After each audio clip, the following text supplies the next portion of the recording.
Okay. So has anyone written a resume before? So resume writing, although it is for the first thing that everyone thinks is, oh, I'm writing a resume to apply to a job, but that could be a job that you get paid for, or it could be even a volunteer position you might need to write a little resume for. So this is a good start, especially if you guys are in high school or starting high school soon. I know that there's a certain number of volunteer hours that you have to achieve to graduate. So this is a good little starting place for when you're looking for volunteer positions and maybe even your first job. So what's a resume?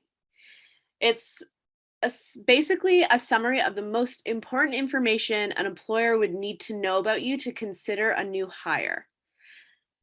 So it's just like some brief information, the most important information about yourself that makes you sound good enough to get the interview.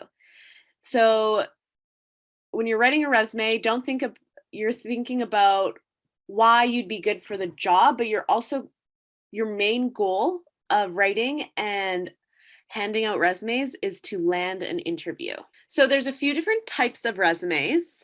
I've seen a lot of different types of resumes. Everyone sets them up a little bit differently, and there's some that'll be more beneficial for different jobs or different volunteer positions. So you can see here that there's chronological. Chronological is talking about the timeline. So maybe you'd go from your most recent job to your latest job, or your latest job to your most recent job. So it's talking about organizing the dates in a specific way. And then we have functional and combination resumes. You can see that they kind of all highlight a different aspect, but all of them have the contact information first. And then there's a little bit of a mix up. Experience, education are all different in the sections and where they appear on the resume. And the skill level, like for the chronological one, the skill level is last. One of the last ones. And then in functional, you can see that skill is kind of up at the top there. So it depends on what you're trying to highlight about yourself. If you have job or school experience that is very relevant to the job, you might want to put that up first. So that's what the first thing that people read about you.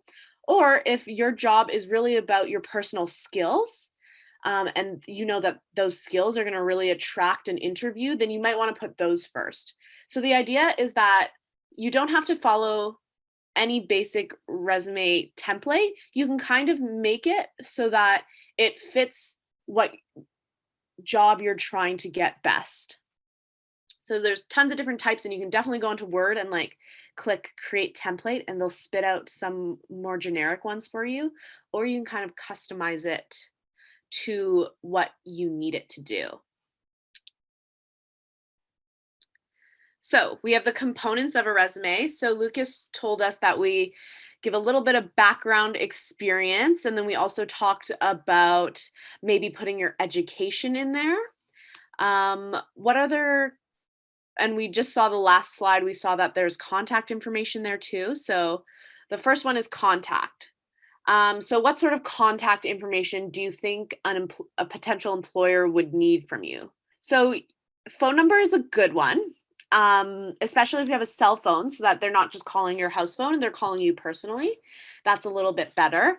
But one of the most important things for right now is an email. You want to make sure that your email is on there so they can email you about your potential job. Or a lot of resumes now are collected online. So you actually apply online and there's no paper copy. So it's really important to have an email on there. And of course, your first and last name, so they know how to address you. Then the next one is our summary and objective component of the resume. Basically what you're applying for and why you're applying for it, essentially. So if it's whether you want that volunteer position at the library, you might talk about why you want the job at the library. Maybe you like to read, or maybe you like to help other people learn how to read, or you might have some sort of nice words to put there. And then the next one is work history. So obviously you guys are in grade 8 and 10, so you might not have any previous work history, um, but some of your friends might as well. So, especially applying for your first job or your first volunteer position, you might not have anything to put there.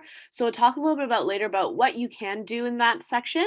The next one is education. So, that one's pretty simple. You just tell them basically where you're going to school now, what grade you're in if you want to, or you can just say that you're going to the school. You might not even want to put your grade in there.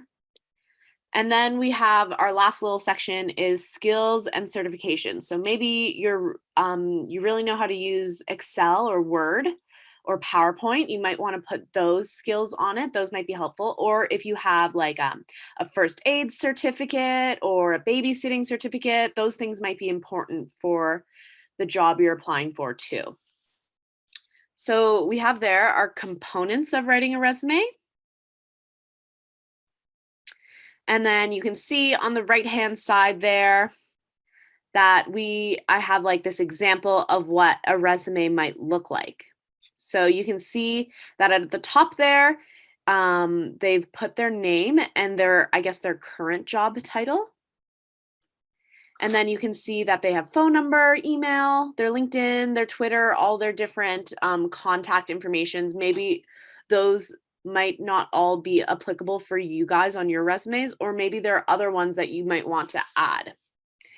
And then you can see at the very top there too, it talks a little bit about themselves and their strengths. So that's their summary and objective. Then they have their experience and they've laid out some of their previous jobs, education. They just kind of put the dates there. And then skills. And then the very bottom, they have, because this is relevant to what they're applying for, they even added a section that has software in it so they can outline exactly what software they're proficient at, and then certificates at the very bottom there. So this is kind of a very generic idea of what a resume looks like. We have this example of a resume. It's kind of formatted, it's center formatted, so it's a little bit stuffy and it is hard to read. Sort of chronological, because if you look at the work experience, it goes from the most recent work experience to the earliest work experience. So that's kind of chronological from future to past. This is my kind of example of a not so good resume. And then we'll look at the next one. And you guys, I want you to compare between this one and the next one and see what you think the big differences are. So we're at the next resume. Take your time to kind of look at it, maybe read it if you can see it from your screen, and then let me know what you think. There are definitely spelling mistakes on this, so it's not a perfect resume, but it is definitely much better than our previous resume that looked like this. So the format, of course, that's the first thing you see, and you can see that the last one was definitely put together in a way that was easy on the eyes. It was easy to look at, and when you looked at it, you want to keep reading it. This one, for Craig, when you look at it, I don't want to read it. I don't want to continue to look at it. So that's definitely something that you want to think about. When you look at your resume, is it something that's easy to read and easy to look at? Is someone going to want to continue to read it? If your resume looks like this, it might just get stuffed in another pile, or they might not even read it. But if we look at the words a little bit more closely, if we look at, let's see, so I know, Lucas, you can't see it, so I'll read it out loud, but they have a section called Summary of Skills and Qualifications. And the second point says, excellent ability to communicate and work in a team setting, derived from current freelance projects. And then the next one is thorough knowledge and understanding of pre-press and the offset printing process. So when you're writing about your skills and maybe your experience, that isn't good enough to just say, oh, I'm really good at this. You want to say, I'm really good at this, and this is an example of when I did this really good. You don't just want to say just one-liners, like I'm very good at Microsoft. That's not something that like anyone could say that, right? You could say, I'm very good at like obviously it wouldn't be in this exact wording, but you would say something along the lines of, very good at using Microsoft Word. I used Microsoft Word during this project and achieved this grade. Something like that. You want to have like some sort of evidence or proof to kind of back it up so that when someone's reading it, they go, oh, that's something that's really reliable information, instead of just saying, yeah, I'm really good at that. You want to have some sort of evidence to back it up. And then if we look down at Craig's work experience, he says his position, which he was an assistant manager of the meat department. He says where it was, and then he says he assisted with meat department manager with all daily responsibilities. So that doesn't tell me much. What are his daily responsibilities?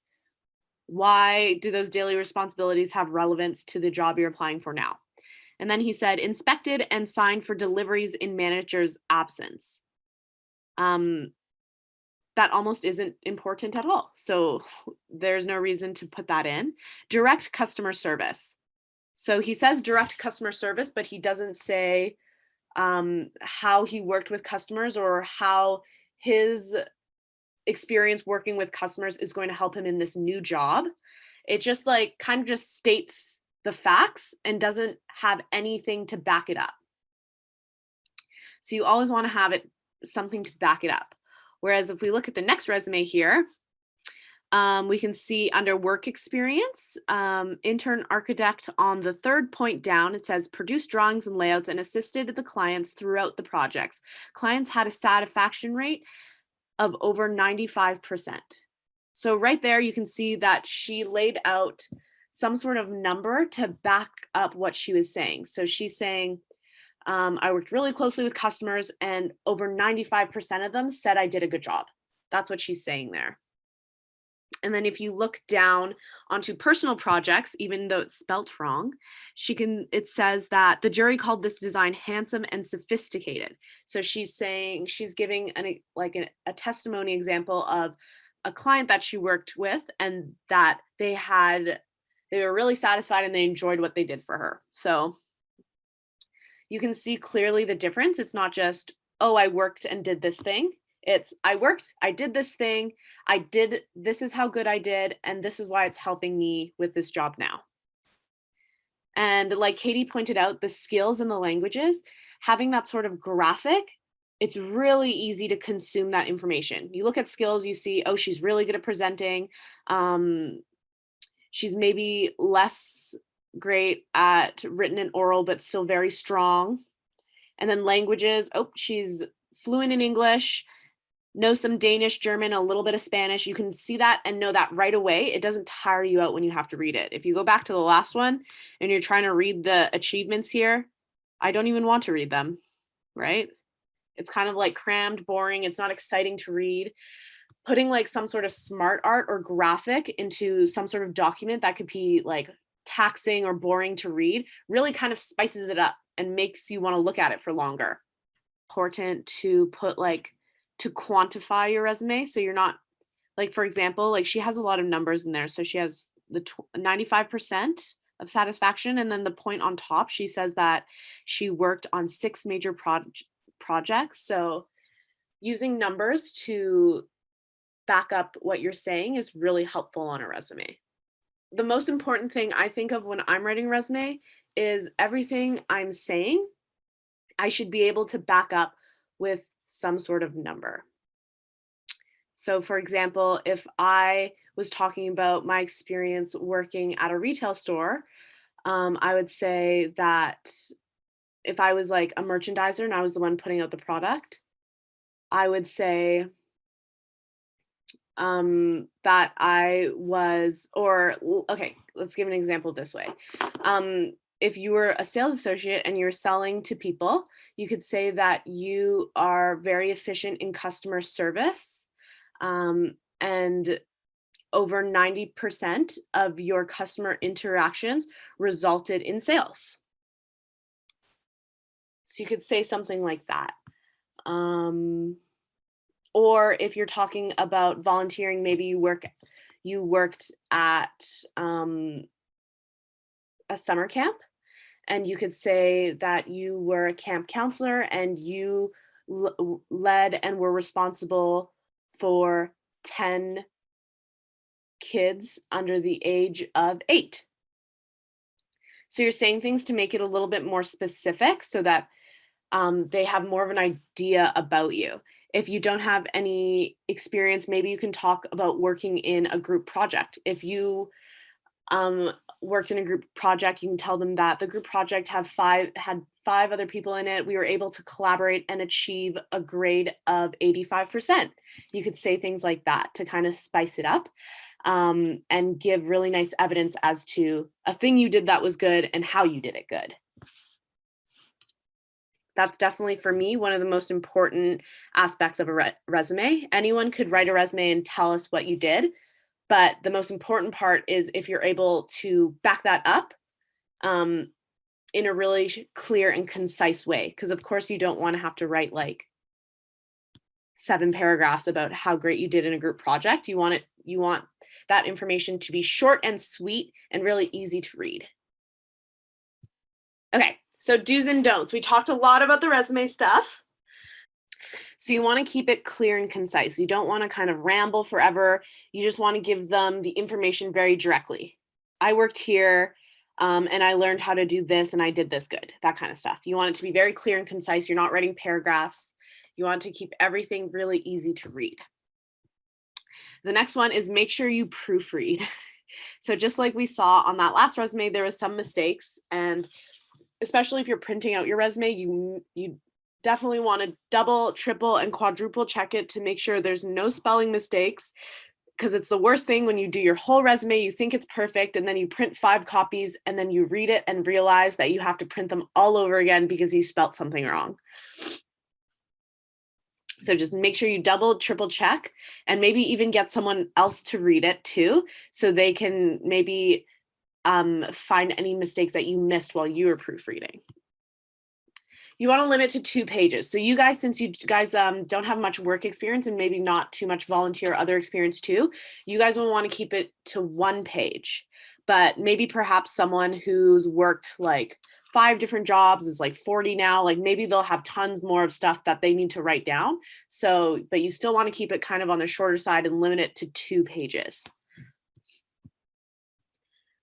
Another really good tip is to tailor the information for the position. So just like Lucas was saying, like maybe chess and marathon running doesn't have anything to do with what that person is trying to, what type of job they're trying to get. So you might want to kind of rejig your stuff and make the things that are relevant to the position stand out the most and take up the most space on the resume. So if you're applying to like a babysitting position, you might want to talk more about what kind of safety certificates you have.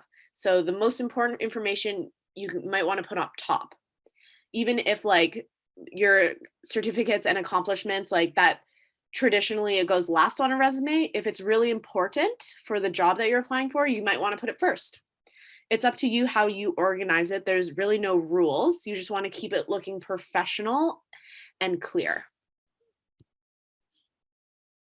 So this is what we were talking about before. So you want to quantify your accomplishments. You want to have that kind of number value stuck to what you've done on your job. So whether it was that group project that you got a really good grade for, or whatever it was, you want to be able to attach what you're able to achieve with some sort of number value. It gives it a little bit more strength. Okay. So for the don'ts. Okay, so the first one is an inappropriate email address. So because your email is going to be right on there, you kind of want it to just be like your first and last name or something like that. You don't want to put like some really weird email address onto a resume. It should just be like your first and last name, or maybe your last name with some number, something like that, something that's very general. You don't want it to be something weird. No personal information. So that's like talking more like you don't need to put your age or your gender or anything like that onto a resume. It should be solely about what kind of skills and experience you have. Maybe for dates and things like that. You'll put like, oh, what date you started and ended one of your last jobs. Like those things are important, or what date you started and ended school. So like if you're in high school, you just put your high school, and then you could just you could put like that you're still presently going to the high school. So from the year you started to present, that kind of thing. But you don't need to put your exact age or what year you were born or when your birthday is. Like none of that information should be on your resume. No general statements. So like we were talking about before, you're not just going to say, oh, I'm really good at using Microsoft Word. Like that doesn't help me understand you better, or it doesn't help me understand why you'd be good for the job, right? So you want to put something a little bit more specific and back it up by some sort of number. So I remember in school they taught us to include references, but it's kind of not a thing that you need to do anymore unless they specifically request it. So sometimes when you're applying for a job online, they'll ask you for your references, and then you'll just type it in, but it's not something that you generally need to attach to a resume unless they're requesting it. And they usually request references like maybe after the first interview or something like that. And for your references, you always want to, if you are including them, you want to make sure that the person that you've put down as a reference knows that you've done that. You don't want to they don't want a surprise phone call and they don't know you're your reference and that you did that. So make sure that your references are aware that you're giving away their information and that they're okay with it. And then, of course, just like Lucas says, you want to keep it clear and short and sweet. You don't want to include unrelated information because it's kind of just annoying and it takes away from the things that you're saying about yourself. So if you wrote a really good resume and then you put a bunch of stuff in there that doesn't matter, it takes away how good it was before, right?